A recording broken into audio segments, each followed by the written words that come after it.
You got the Mama normally loves to be around you, but not when you have the hose.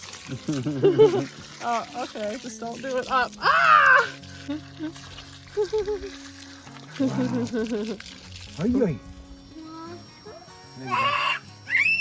He says he wants to do it. Sucks because you can't have total control over it, but we gotta do what we gotta do, buddy.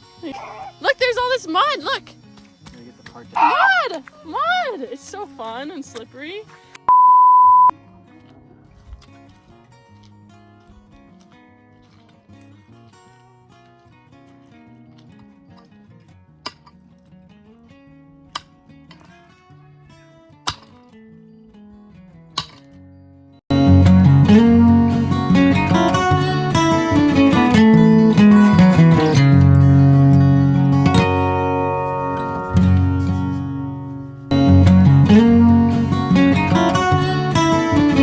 We have this beautiful, like, light brown clay.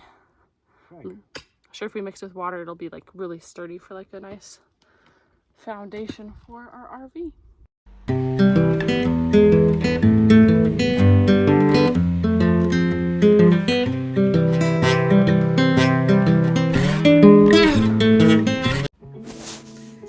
I'm going to make some wet wipes or baby wipes from these Viva paper towels. They're really strong. That's why I like to use these ones.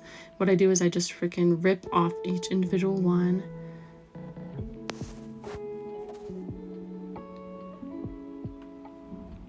And then when I'm all done with that, I cut them all in half with some scissors. And it honestly provides like a ton of wipes.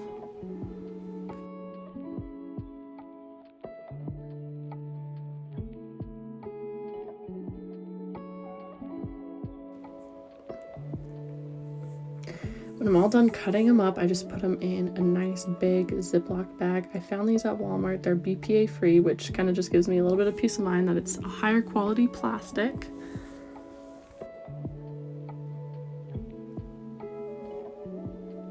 I have to like really stuff them in because, yeah, they do shrink down when they get wet. So now I've got a bowl and a little measuring cup, and I'm going to do some distilled water. It's nice to do distilled because you know there's not going to be any bacteria or minerals in it, which is really important. So I'm just doing like a couple cups here.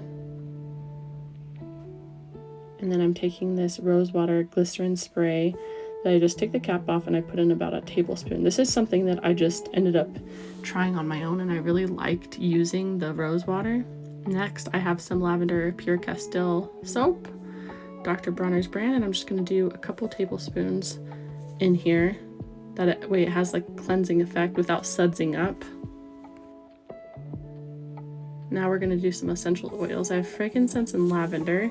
I just put like 1 to 2 drops of frankincense, and then I do like maybe like 5 drops of lavender. And I stir it all around. It's almost done. We just need to put in our coconut oil next. This I had to heat up in the stove because the melting temperature of coconut oil is like 75 degrees. So I just do that and then I pour it all in. It's about like 1 to 2 tablespoons. And then I just stir it up so that way the coconut oil can all kind of disintegrate into there. And then I just pour it into the paper towels, and I try to get every side, that way it's like evenly coated with all the liquid.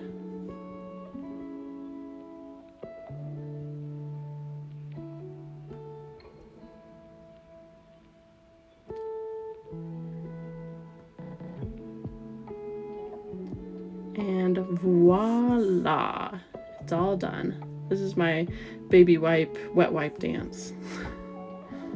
Next, we're gonna do some all-in-one. I use this for hand soap, for shampoo, and for body wash. What I do is I just fill it up with some distilled water, probably about halfway. Next, I do about half of this lavender Castile soap.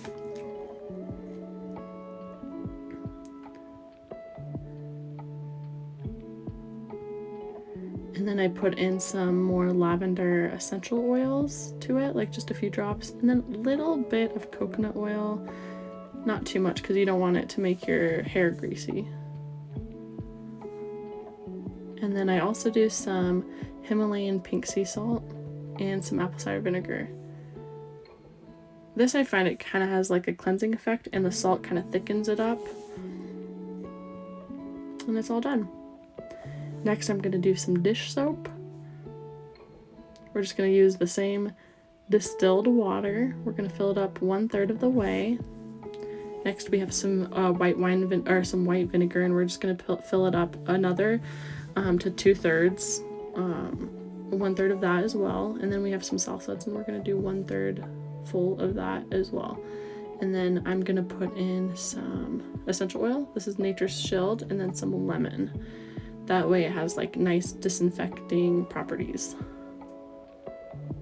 And then I just take some plain salt because this kind of thickens it up, which I kind of like. And then I stir it up in it, and it's all done.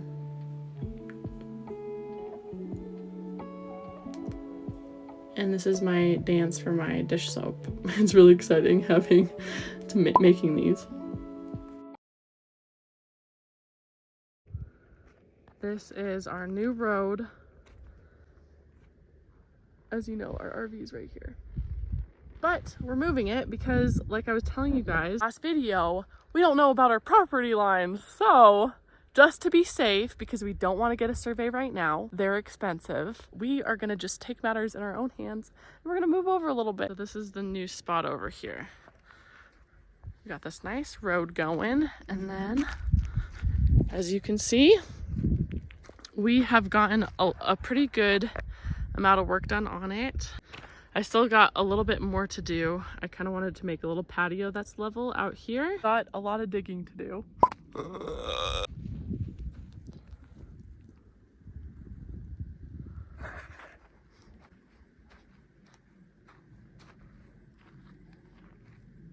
But how nice will this be? So this is where our RV door should be, right here. So I open it, and that's our view. Then right in here will be a little patio that's level, but soon we want to make a deck that goes all the way out in the trees. So I decided to go with the DeWalt generator. In my mind, at least, DeWalts are great tools. I wanted to make sure I had something that was effective, right? That was gonna last me a long time.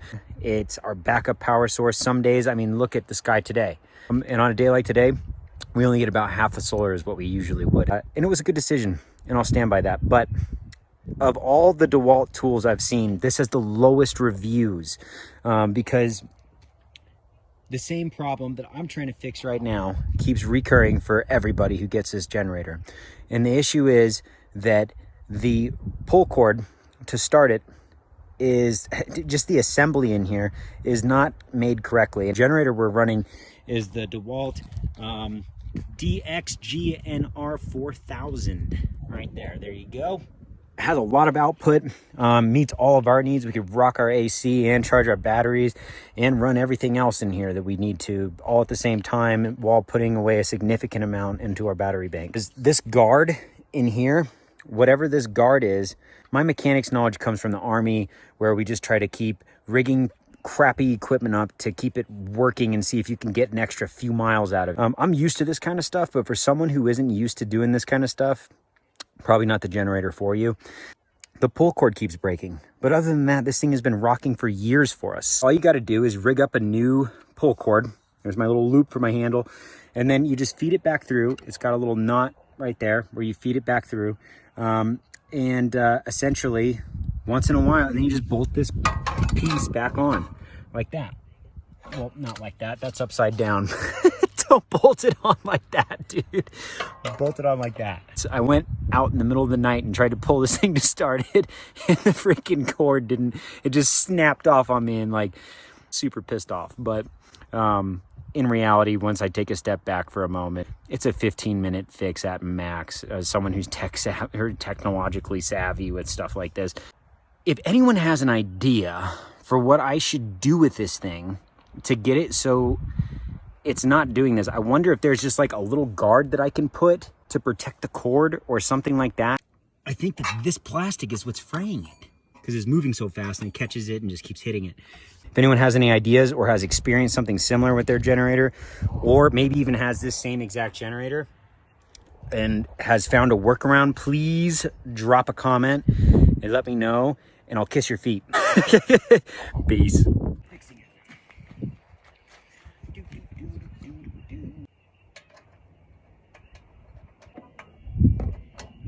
The next thing I'm going to show everyone how to do, in case you have one of these generators, is change the oil. My guess is if you're watching this channel, you probably know how to change the oil on a generator. So basically, on this generator, you've got a little oil cap right there, right here. Undo the oil cap.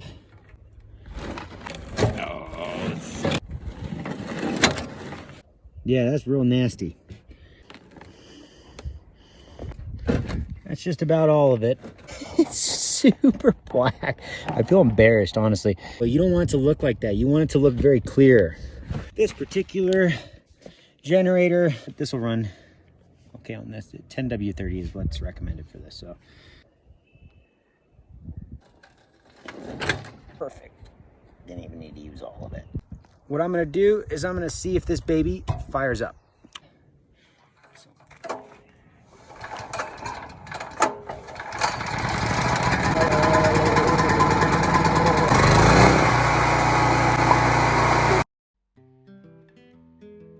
This is like a really eventful day of like making things. Now I'm making bread and I've got all my ingredients. It's pretty simple. This is yeast-free bread. I'm doing just some whole wheat flour.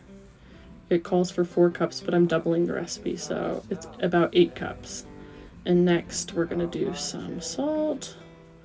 I've got some pink Himalayan sea salt. This is a recipe that I literally found online. It's just like a 5-ingredient yeast-free bread recipe, so if you are interested, you could just look it up.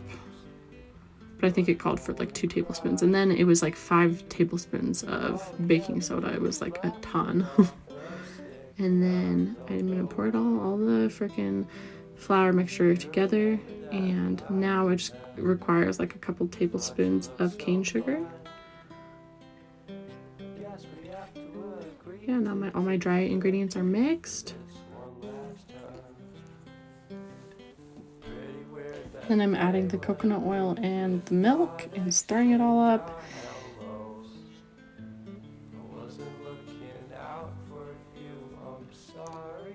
And I've got my flour mixture. And I definitely forgot to show putting it in the oven and stuff, but this is the done bread.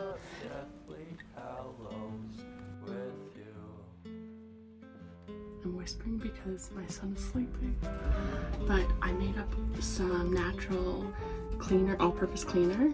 This is just a bottle that I reused, but what I did is I put water, like almost half water, half vinegar, and then a couple tablespoons of sal suds, and then I put in some really good essential oils. This Nature's Shield stuff is really great. It's antibacterial. It just has some really good, a really good mixture in there of clove bud, lemon, cinnamon, eucalyptus, rosemary. I really like that one, so I put a bunch of that in there and it works really, really well. Making all these things like hand soap, shampoo, body wash, dish soap, an all-purpose cleaner, baby wipes or wet wipes, all of that I'm finding is saving us a lot of money each month. Not to mention, like, it's really cool to just get in touch with like making these products, seeing how easy it is. I don't know, it just gives me like joy, honestly, to be able to create and make these little recipes. I find a lot of these recipes online and then I kind of alter it and tweak it if I don't have a certain ingredient, or I kind of tweak it to make it my own, but it's really easy and yeah, it's pretty cool. And the baby wipes that I make, honestly, we just use them as like wet wipes too. If you live off grid, then I am sure you have experienced using wet wipes to clean yourself. So we've all been there, we've all done that.